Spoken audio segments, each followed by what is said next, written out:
a smile, a helping hand, and your favorite spot. It's the BVTV Diner, where stories are shared. A fresh cup of joe accompanies your greatest slice of conversation. It's where we learn how ordinary people do extraordinary things. Have a seat and enjoy our treat.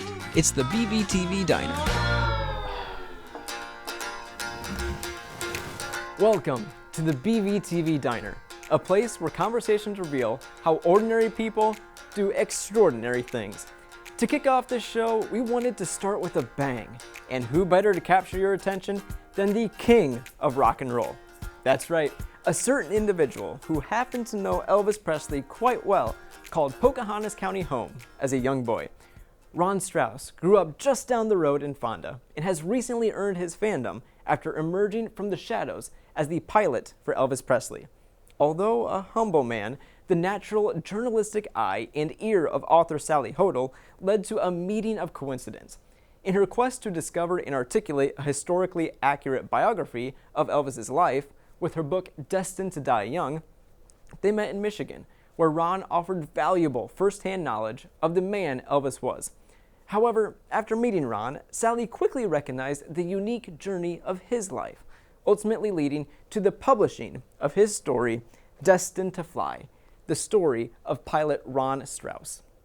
Before we welcome Ron into the diner, grab your cup of joe, and let's learn a little more about him from author Sally Hoedel herself. I just think Ron Strauss's story is a slice of Americana. You know, he cannot be reduced to the 2 years that he flew Elvis Presley, which is remarkable, and that was life-changing and obviously career-changing for him because it opened a lot of doors.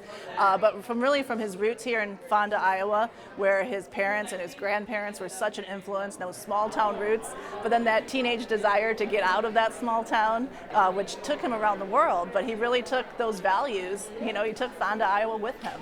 And I think that's remarkable, and he still comes back today, and I think when he left at 16, he wouldn't have pictured himself here today in his 80s still telling stories of his remarkable career in aviation, because he didn't intend to be a pilot. He joined the Air Force underage, his parents signed for him, and he thought, I love airplanes, I want to be around them, so I'll learn to fix them as a mechanic. And then he became a flight engineer, but he knew he didn't have the education to become a pilot in the Air Force. So he takes the risk after 12 years of service to leave so he can actually fly the plane.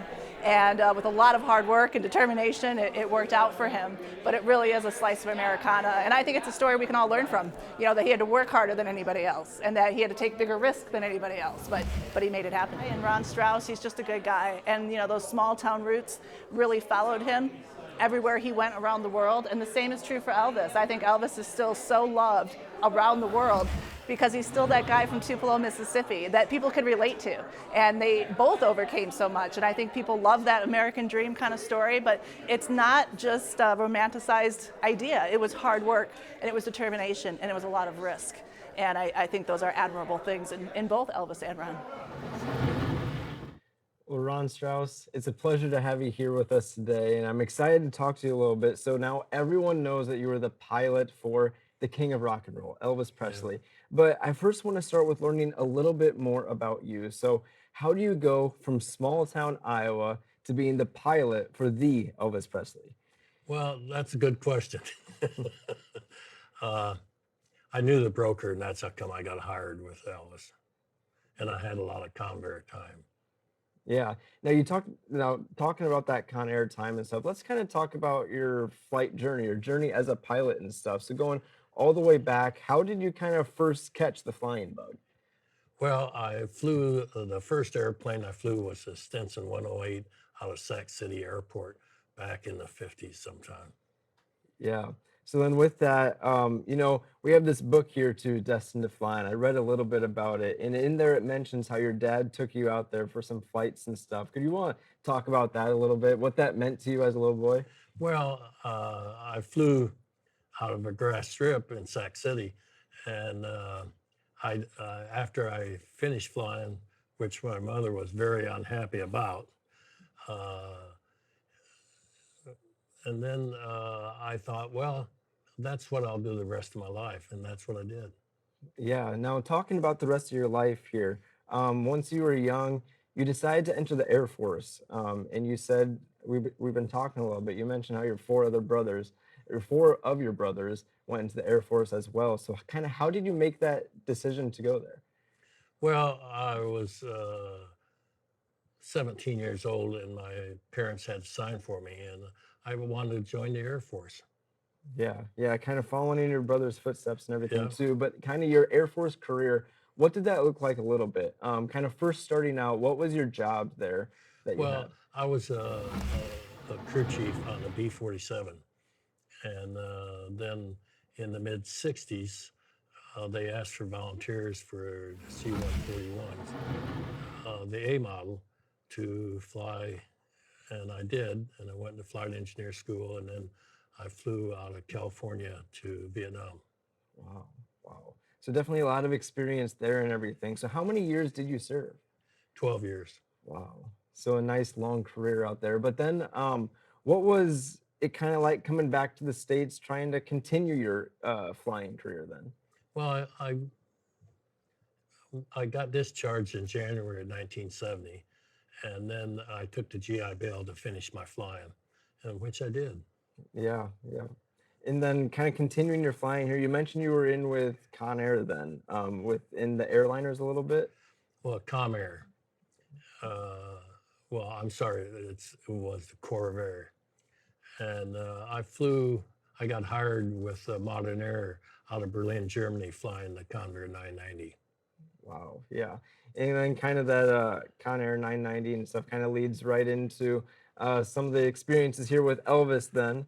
Yeah. But kind of today, the cockpits of today are a little bit of a luxury now with the glass panels being introduced, all the flight simulations for flight training and everything.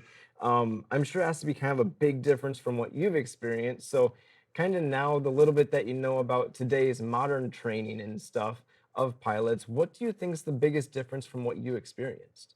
Well, I flew the 7576, and that was all glass, and I really liked it. And the simulators were much better and everything. Yeah, yeah, for sure. Now, with your time too in the air, it is my understanding that you did experience a hijacking of one of your aircraft. So, do you want to talk to me a little bit about that experience? Well, it's lengthy, but I was furloughed from Modern Air flying the 990. I flew for Lanica Airlines, which was owned by General Somoza, which was the dictator and the president of Nicaragua. And like I say, it's a real long story. So I don't know if you want to hear that or not, or Yeah, well, kind of talk to me a little bit about kind of what went down, or kind of more importantly, what you were feeling in that moment, knowing that someone was well, trying to take your aircraft.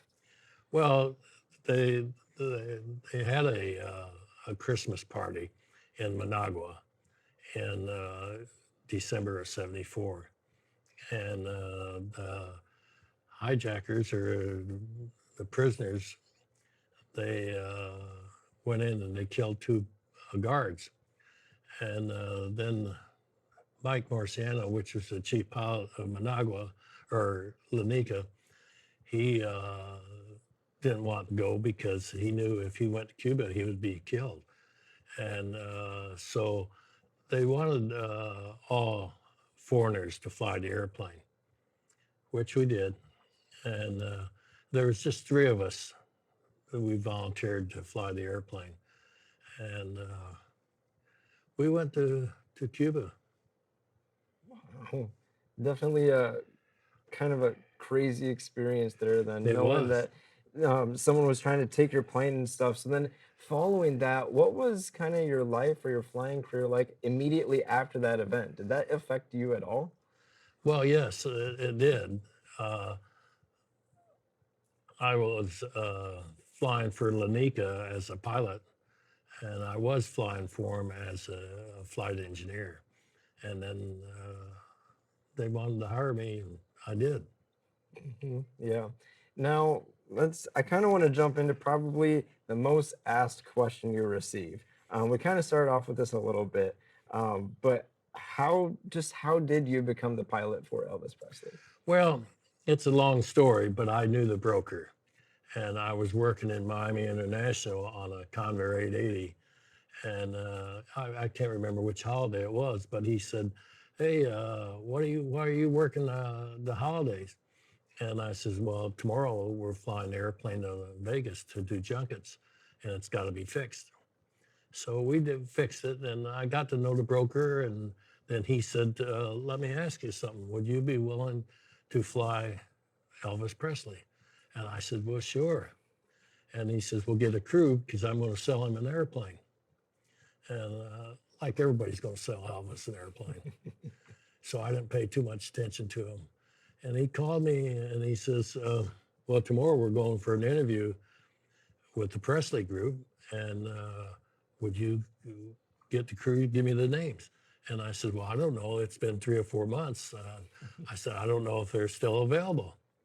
And I called them up and they said, yeah, we'd love to. So we went up and interviewed with Vernon Presley, not Elvis. Okay. Wow. Like you said, it was kind of that first kind of interactions of be like, oh yeah, everyone's gonna sell a plane to Elvis, right? But here it is, it kind of all came together. But talking about that plane, it was the Conair 880, if I'm not mistaken, right? Was the Convair 880. Convair 880 was the Yeah. Lisa Marie there. Now I can't imagine that it was your stereotypical airliner with seats lined everywhere and stuff. So kind of how was the plane decked out for the King of Rock and Roll? Well, originally I flew it from Wichita to Dallas, Texas. And that airplane was traded in with Delta to for a new Boeing. And originally it would carry, I think, around 120 passengers. When Elvis got done with it, it would only carry 29. But definitely decked out for the luxury of the Yep. King of Rock and Roll there and Yep. stuff. Now, what was that kind of like flying him around, or more importantly, what was your first experience or first interaction with Elvis? Well, the first, we took the airplane after it was finished from Dallas to Long Beach and had it redone, some maintenance. Then we took it to Smyrna Beach near south of Nashville and had it certified. And then we flew it to Memphis. And boy, when we landed, we thought, well, there'd just be all kinds of crowds there. And nobody was there. So the next day, the engineer, myself, and the other pilot, we went out, sat all day, nothing. And then the third day, so the engineer and I and the other pilot, we didn't go out.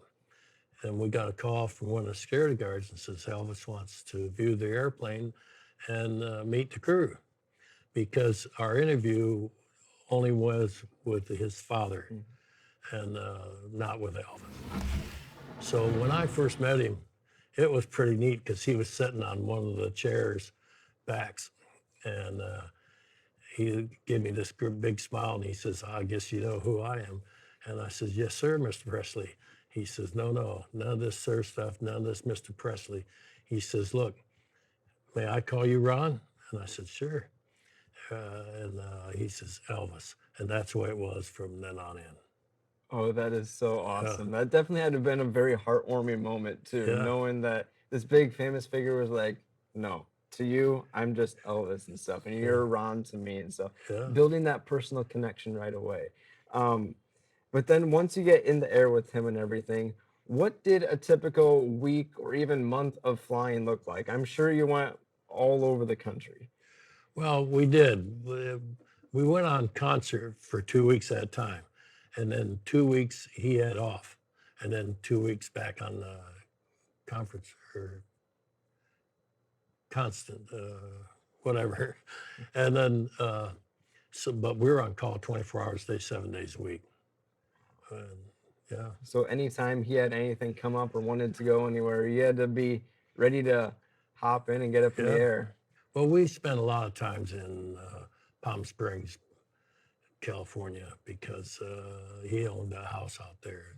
That's he would be on concert, and then after the concerts, lots of times, especially in the wintertime, we would leave Memphis and go to Palm Springs. Yeah, so you mentioned being on concert for 2 weeks, off for 2 weeks and stuff, and then you had to be on call 24/7 and stuff. So kind of what did you do to fill that time in there?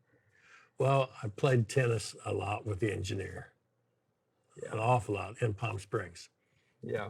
Now that kind of leads into maybe hinting at my next question here was where was your favorite place to fly into or favorite place to stay? Was it out there in Palm Springs?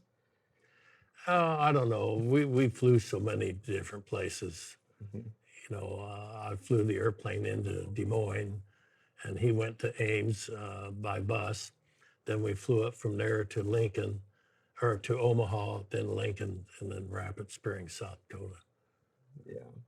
Now, kind of going back with Elvis and stuff, like you mentioned your first interaction with him, kind of developing this personal connection right away. So, from your experience, what was the most enjoyable part about flying him around? Well, that's a good question. It was all enjoyable, really. Hmm. Yeah. Now, did he interact with you a lot on the plane and stuff when he was getting on or off or anything like that? He, well, him and his girlfriends, well, Linda Thompson, uh, she always came in the cockpit. Well, it depends after concert. Lots of times Elvis was just wasted. And, but any other times they would come in the cockpit and they both would say, "Hey gang, you need anything?" And of course we said no. And then when she left, she would kiss the engineer, us two pilots on the cheek. Hmm. Yeah. Kind of that own personal touch there, their own gratitude and Yeah. thanks to you guys for doing your job there and everything. But I kind of want to talk about the fanfare a little bit because, flying around the king of rock and roll, I have to imagine there was a bunch of media coverage and a bunch of fans kind of almost anywhere you went. So, did you get to experience any of that fanfare at all? No. Yeah. Out at the airfields and stuff, there wasn't anything like that, big gatherings or welcome ceremonies or anything. Well, there was some of them, but most of them, lots of times we'd get there at night or midnight or something. No news or nothing. Yeah. Now, when you guys were flying and stuff, kind of like maybe when you were on Final Approach or something, did Elvis ever come sit up in the cockpit with you guys, or was he always back I'll doing his tell own you a thing? story. It was pretty neat because it was Lisa Marie's, I don't know, seventh, eighth, ninth birthday or whatever, and we were going to fly her to Long Beach, but in the Bay Area, and so we stopped at Denver, and it was her birthday, so we got a cake and we sang "Happy Birthday." I guess you can tell who was the lead singer on that. But anyway, then we got Fool's Gold sandwiches, and they were about that long, and they were $28 a piece, and they were full of peanut butter, bacon, and all that stuff. And then the pilots, we kept checking the weather, and the weather was 0 in the Los Angeles area. And so we called Elvis to the cockpit and said, "Hey, Elvis, the weather is really, really bad. It's 0. None of the airliners are getting in. Nobody's getting in. They're all diverting, and diverting with you on this airplane is a real pain in you know what." So he says, "Well, let me go back and talk to his people." So he took Lisa Marie, the security guard, Dick Grobe, and they said, "Go to the hotel, and then the next day when the airplanes will get in, go ahead." So then we figured we'd just go back to Memphis. And then he says, "Well, go to Louisiana, Shreveport or Barksdale or one of the area, New Orleans, I don't know which one." And so we did. We checked the weather and it was good. So we had the fuel. Off we went. And Elvis sat in the cockpit. He did that just numerous times. And and this I didn't know where to get fuel or nothing. So we asked him at the tower, says, "Hey, where do we get fuel at?" And he said, "Well, try this gas station, FBO over there, Texaco or whatever it was." I said, "Okay." And Elvis was always in the jump seat. Well, he got out of the jump seat and he stood back behind the wall, behind the jump seat. And so this young manager come in and he says, "What do you guys want?" And we said, "Well, fuel." And he says, "Well, how many gallons you want?" And I said, about 5,000 gallons." And he says, "Well, who the hell's going to pay? Who's going to pay for that?" And I said, "That guy right there." And that was Elvis. "Oh my God," he says, "my wife's in love with you." And like which guy or person or female wasn't. And then so Elvis says, "Well, my wife, can I call her? Can you meet her?" And he says, "Sure, no problem at all." And so now you imagine this lady. She gets this call at 6 a.m. or whatever it was, daybreak, and say, "Would you like to meet Elvis?" "Well, do you put your makeup on or not?" Well, evidently she put her makeup on because she took too much time. So we were delaying our flight as much as possible. And one of the security guards came up, said, "Do we have a problem with the mechanical with the airplane?" "No, it just takes a while." And I said, "Okay, well, Elvis wants to go to Memphis and he'd like to go right now." So we just closed the doors and off we went. And this gal was standing out there, "Stop, stop, wait, wait," And of course we couldn't wait. So off we went. Yeah, that's a really funny and incredible story there. But most people know as Elvis as the performer. But you mentioned there kind of Elvis going out of his way to spend as much time as he can to meet this one fan and stuff. So what's the Elvis that you know? Well, I'll tell you a quick story. One of the security guards, or I think Joe Esposito, called us up and said, "Hey, Elvis wants to take Ginger Alden to Hawaii." And I said, "Oh, fine." When I found out about it, then I called Joe back and I says, "Hey, I'd really like to take my wife with me." And he said, "Well, the airplane when he got done with it would only carry 29 people." And so he says, "We got 4 open seats out of Memphis, and then we're overbooked out of Oakland because we had to fly from Memphis to Oakland, Oakland to Honolulu, pick up fuel in Oakland." And I said, "Are you sure, Joe?" And he says, "I'm positive." I said, "All right." So we go to Oakland, pick up fuel, and leaving there's 4 open seats. And I'm madder than heck, but I won't let on. It's no problem. So about halfway to Hawaii, Elvis comes in the cockpit. "Hey, how's it going?" I says, "Fine." He says, "Ron, your wife should be on this airplane." I says, "Maybe next time." No. He says, "I'm paying for everything. First class airline ticket from Memphis to Hawaii and back." And I says, "Nope, I ain't gonna do that." Well, nobody says no to Elvis. And so he looked at me and he says, "Hey, Ron, do I pay you enough?" I said, "Yeah, you do." And he says, "Do you like working for me?" "Yes, I do." And he says, "Let me tell you, if she's not out of here tomorrow, I'll fire you." Well, I wasn't going to take the chance, so I called my wife, sister, that took care of things in Hawaii. And I says, "Come out here, Elvis is paying for everything. First class airline ticket from Memphis to Hawaii. I don't know what it costs. I wish I'd have kept the ticket, but I didn't." So anyway, she was out there and she spent 3 or 4 days. We didn't know when we were coming back. So she had the first class airline ticket back. And so coming back, I don't know, 6, 7 days later, Elvis comes in cockpit about halfway. He says, "Hey, Ron, did your wife Betty enjoy her stay in Hawaii?" And I said, "Yeah, thank you very much. I really appreciate that." And he says, "That's too good for my troops."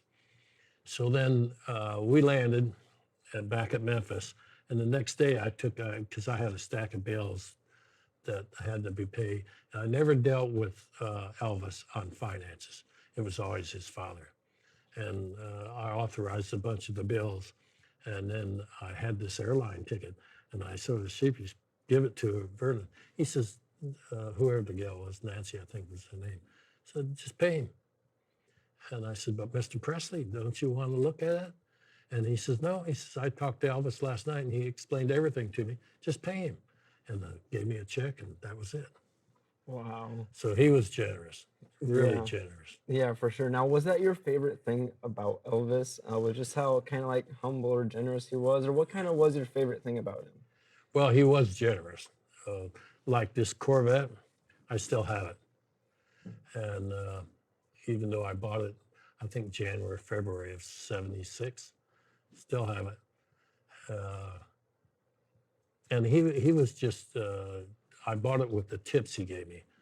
I paid $5,250 for it, right down from Elvis Presley Boulevard. Wow. Now, kind of taking a little step forward towards the end of your flying career with Elvis and everything, with the tragic death of Elvis and stuff, how did that news kind of get to you and kind of what emotions overswept you at that time? Well, you know, I had talked to Elvis. He had some wicked go-karts. I mean, really wicked ones. And I asked him, I said, do you mind if I drive those? Oh, he says, you can drive it anytime you want. No problem at all. So we were going to Portland, Maine that night. Sure. Excuse me. And so I was talking to Vernon, getting some bills authorized, etc. And then I went out and got in his go-kart. I was just driving the hell out of him. I'm really having a blast. And I saw Nancy take Vernon Presley, his father, which was not in good health at the time, into the mansion.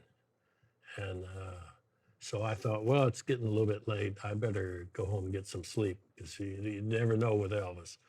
So I went home. And my daughter, she's just crying, Elvis died, Elvis died. I said, no, that was his father. Well, I was wrong. So that's what we got. Man, yeah, that definitely had to have been a definite shock to you and stuff at that time. So following that, what did life look like for you, kind of knowing that your job was in jeopardy then? Well, you know, Vernon Presley offered me to stay on for a year to help defray some of the costs on the airplane, because the airplane burnt at that time about 2,000 gallons an hour. I don't know what we're paying for jet fuel back then, but we weren't paying for it anyway. He was paying for it, but that's what it was. And we just enjoyed, you know, working for Elvis that much. But anyway, when I talked to Vernon, I had got hired by the airlines again. And I told him, you know, I was leaving, and I talked to him about 2 weeks after the funeral, and I told him I was going back with the airlines, and he said, well, no, he says, I'm just going to pay you for at least a year. And I says, no, Mr. Presley, I'm going back with the airlines. I'm not going to get, I was paid by check.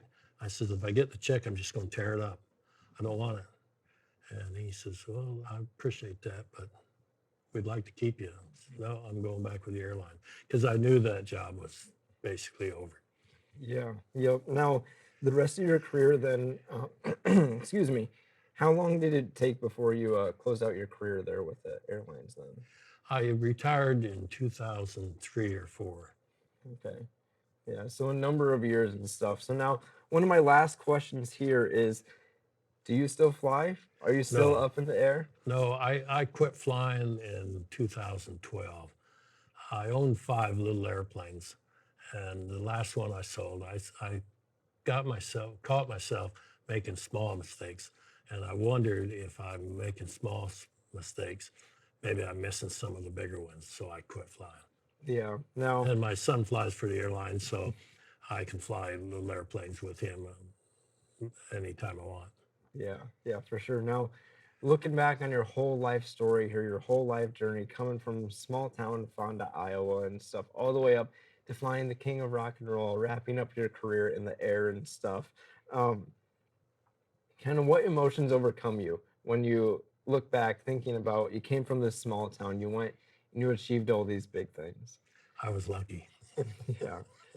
Yeah. real lucky, but just love of flying. Yeah, for sure. Once that flying bug bites you, there's nothing you can do. No. You just got to go up in the air and to satisfy it. But Ron, unfortunately, that's all the time we have here today. So we greatly appreciate you taking the time to be here with us. My pleasure. Stories surround the world we live in, and each day is a blank page to continue writing your own. If Ron isn't a prime example of ordinary people doing extraordinary things, I don't know who is. His story serves as a reminder that our passions will fuel our careers to heights we could have never dreamed of. You never know who will give you a lucky break. You never know when it may come. So treat today like it's the day. thanks for stopping by the diner. I hope you enjoyed your cup of joe, and have a great day. Now, go be extraordinary.